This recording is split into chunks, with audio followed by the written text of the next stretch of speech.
नमस्कार, आप देख रहे हैं आर लाइव। अभी हमारे साथ है राष्ट्रीय जनता दल के SC/ST प्रकोष्ठ के प्रदेश अध्यक्ष अनिल कुमार साधु उर्फ साधु पासवान जिन्होंने मोकामा के उपचुनाव में अपनी ताकत का एहसास पार्टी से लेकर के हर जगह कराया था। किस प्रकार से पासवान वोट पिछड़े वोटों को एकजुट किया था और अनंत सिंह की जीत में साधु पासवान की भी काफ़ी बड़ी भूमिका मानी गई थी। हालांकि चिराग पासवान भी गए थे, लेकिन जिस प्रकार से साधु पासवान के पक्ष में पासवानों ने वोटिंग किया वो काबिल तारीफ है। और साधु पासवान ने उस समय भी आपको हमने कहा था कि जिस प्रकार से खास करके मोकामा में पसीना बहाया था, उस पसीना का इन्हें फल भी मिला।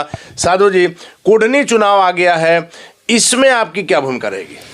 देखिए, खासकर कुढ़नी में हम लोग जाएंगे और पार्टी का निर्देश सभी पदाधिकारियों को मिलेगा, क्योंकि पंचायत स्तर से लेके प्रखंड स्तर तक हम अपने भी संगठन का वहाँ जितने भी हमारे पदाधिकारी हैं जिला स्तर का या प्रदेश स्तर का, मैं सबको डिप्यूट करूँगा और पार्टी के लिए, अपने गठबंधन के लिए अपने समाज में जाएंगे और वोट मांगेंगे।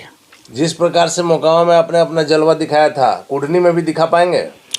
देखिए, लोकतंत्र में जनता मालिक है।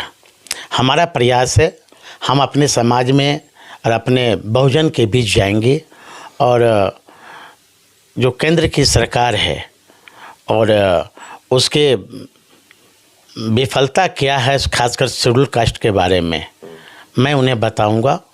और निश्चित तौर पर हमें उम्मीद है कि जिस तरह मोकामा के बहुजनों ने, खासकर पासवान समाज ने हमारी इज्जत प्रतिष्ठा रखी, निश्चित तौर पर कुढ़नी में भी अपने लोगों के बीच जाएंगे और उनसे संवाद के जरिए डोर टू डोर जाएंगे और बहुत सारी मुद्दाएं हैं वो उनके पास रखेंगे और निश्चित तौर पर यहाँ की भी जनता महागठबंधन को वोट देगी, क्योंकि खासकर जो दलित लोग वर्ग के लोग हैं उनको हमने नवज पकड़ा है और नवज को मैंने पढ़ा भी है। वो जो बीजेपी को कभी वोट देने वाले नहीं हैं। किस आधार पर बीजेपी को वोट देंगे, है ना? पहला बात है कि हमारा प्रमोशन का आरक्षण है का सवाल है, बहुत सालों से अभी लंबित है। वहाँ पे हमारा निजी क्षेत्र में आरक्षण का मामला है, हमारा जुडिशियल में एक भी आरक्षण नहीं है, हमारा प्रेस में एक भी आरक्षण नहीं है ना? बिहार का विशेष राज्य का दर्जा अभी तक नहीं मिला, बिहार का पटना यूनिवर्सिटी का केंद्रीय दर्जा नहीं मिल पाया। बहुत सारी मुद्दाएं हैं यहाँ पे, है ना? ये देश के प्रधानमंत्री जी को मैं सम्मान करता हूँ, लेकिन एक देश के चौकीदार की हैसियत से इन्होंने वोट मांगा था पूरे बिहार की जनता से, खासकर बिहार की जनता से। इन्होंने बिहार की जनता को इन्होंने गला फाड़ फाड़ के कहा था कि 15 लाख हम नौकरी, 15 लाख चेक में पैसा देंगे, 1.5 करोड़, हाँ जी, 1.5 करोड़ नौकरी देंगे, है ना? दूसरी तरफ किसानों का कर्ज माफ़ नहीं हो रहा है और इनके जो दुलरुए कारपेट घराने के लोग हैं, चाहे अंबानी हो और चाहे अनिल अंबानी हो, मुकेश अंबानी हो, उनका कर्जा ये माफ़ कर रहे हैं। इन्होंने बोला था कि विदेशी धन वापस आएगा, तक कहाँ तक विदेशी धन? तो आपका देश से पैसा तो बाहर जा रहा है, तो विदेशी धन कहाँ लाए? तो ये सब खामियां है बीजेपी के। इन्हीं सब मुद्दों को लेकर आप जा रहे हैं? हाँ, निश्चित जाएंगे ना, क्योंकि बिहार की जनता को सब जान रही है, लेकिन बताना पड़ेगा। निश्चित तौर पर हमें पूर्ण विश्वास है कि ये सीट भी आप लोग दोनों गठबंधन के लिए इज्जत का सवाल है, नाक का बात हो गया है। स्वाभाविक है। अब देखिए, पिछले बार हमारा आरजेडी 2 जगह चुनाव लड़ी, मोकामा और गोपालगंज जो आज बीजेपी के लोग, कुछ लोग टाल ठोक रहे हैं कि हमारे चलते चुनाव बीजेपी जीत गए। तो जब मान लीजिए कि किसी व्यक्ति विशेष के चलते यदि जीते तो मात्र 1700 से नहीं, चुनाव जीतते तभी ना माने जाते कि बीजेपी के लोग पक्षधर रहे।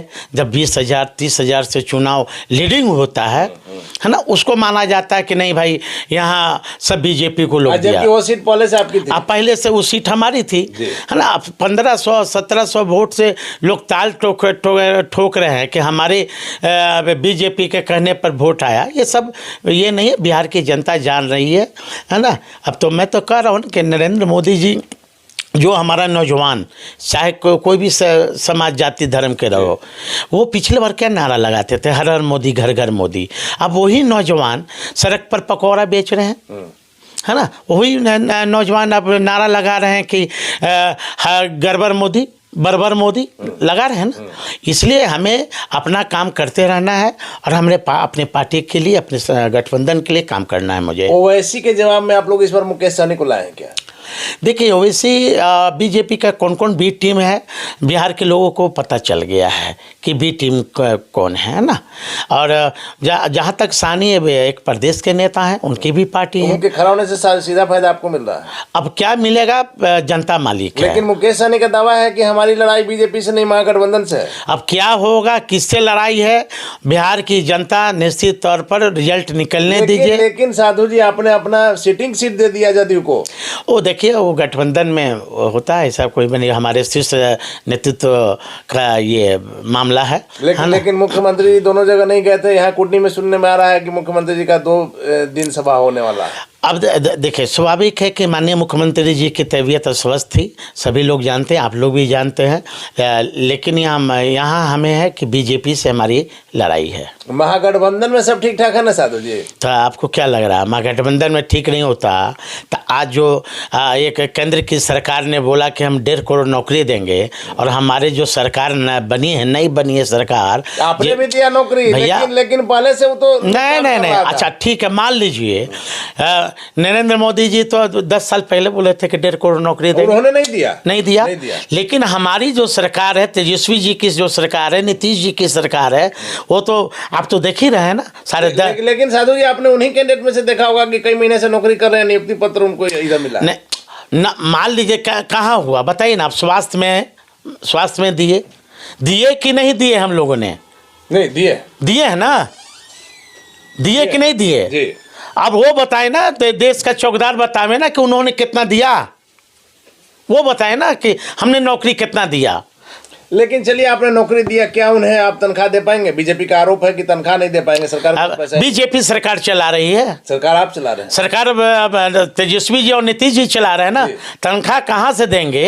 हाँ, कहा नहीं भाई, ये इनसे पूछिए ना, बीजेपी वाले से जरा पूछिए ना। कुछ लोग हामी भर रहे हैं, हाँ, कि कहा नहीं अभी तक एक भी उद्योग खुला बिहार में? क्या सिर्फ नीतीश जी और बीजेपी? तो कुछ दोनों दोषी दोनों ने। नीतीश जी तो बार बार कह रहे थे कि विशेष राज्य का दर्जा दो।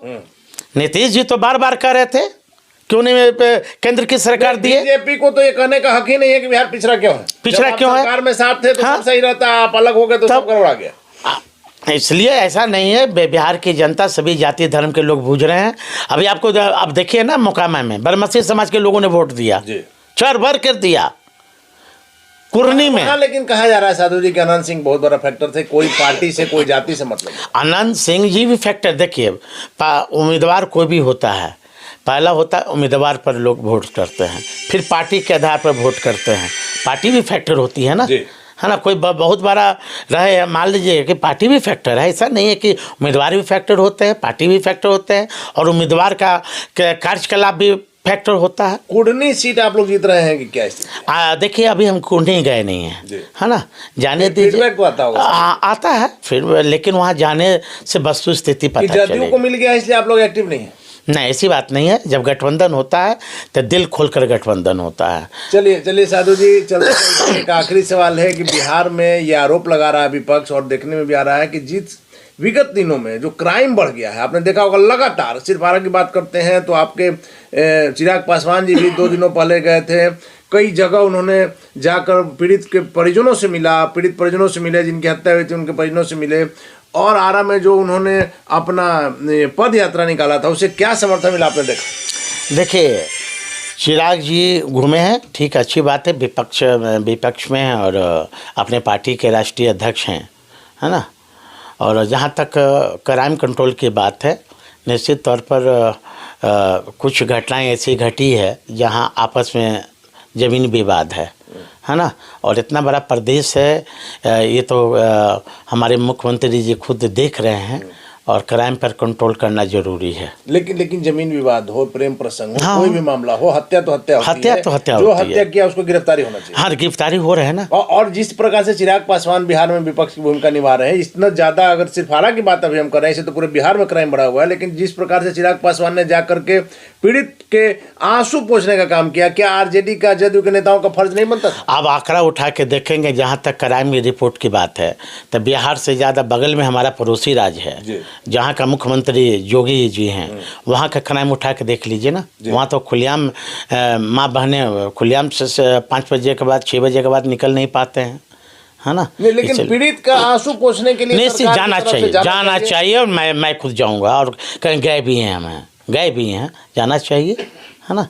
चलिए, धन्यवाद आपका। तो ये थे हमारे साथ राष्ट्रीय जनता दल के SC/ST प्रकोष्ठ के प्रदेश अध्यक्ष अनिल कुमार साधु उर्फ साधु पासवान, जिनका साफ तौर पर कहना है कि विधि व्यवस्था को लेकर के मुख्यमंत्री अपने स्तर पर सचेत हैं। कहीं यदि कोई घटना होगी तो उसको निश्चित पकड़ा जाएगा, और साथ ही साथ पीड़ित के परिजन जो है उनके आंसू को पोंछने के लिए आरजेडी भी जाएगी, और ये साधु जी खुद गए भी हैं। और कुटनी चुनाव को लेकर के आगे क्या होगा देखना काफी दिलचस्प होगा। खबरों के लिए आप बने रहें R Live के साथ।